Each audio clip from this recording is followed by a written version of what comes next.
Media کی دنیا میں خوش آمدید۔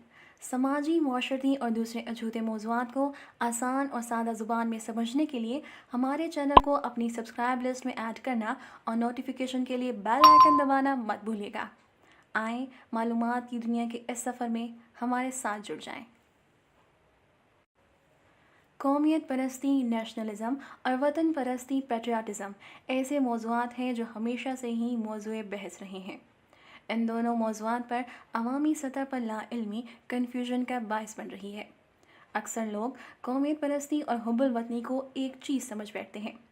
عوامی سطح پر اس حوالے سے کم علمی خطرناک رویوں اور رجحانات کو جنم دیتی ہے، اور اس کنفیوژن کی وجہ سے آپ کو غدار اور وطن فروش جیسے القابات اور نعروں کی گونج سنائی دیتی ہے۔ آئیے ان موضوعات کو آسان زبان میں سمجھنے کی کوشش کرتے ہیں۔ حب الوطنی۔ حب الوطنی سے مراد کسی خاص مقام یا علاقے اور اس کی طرز زندگی سے محبت ہے۔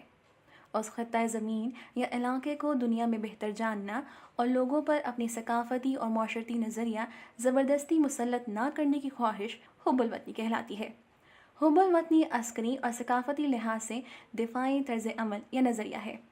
اپنے وطن کی سرحدوں کا دفاع سمیت ہر کڑے وقت اور امتحان میں اپنے وطن اور ہم وطنوں کی مدد کا جذبہ اس کا بنیادی جزو ہے۔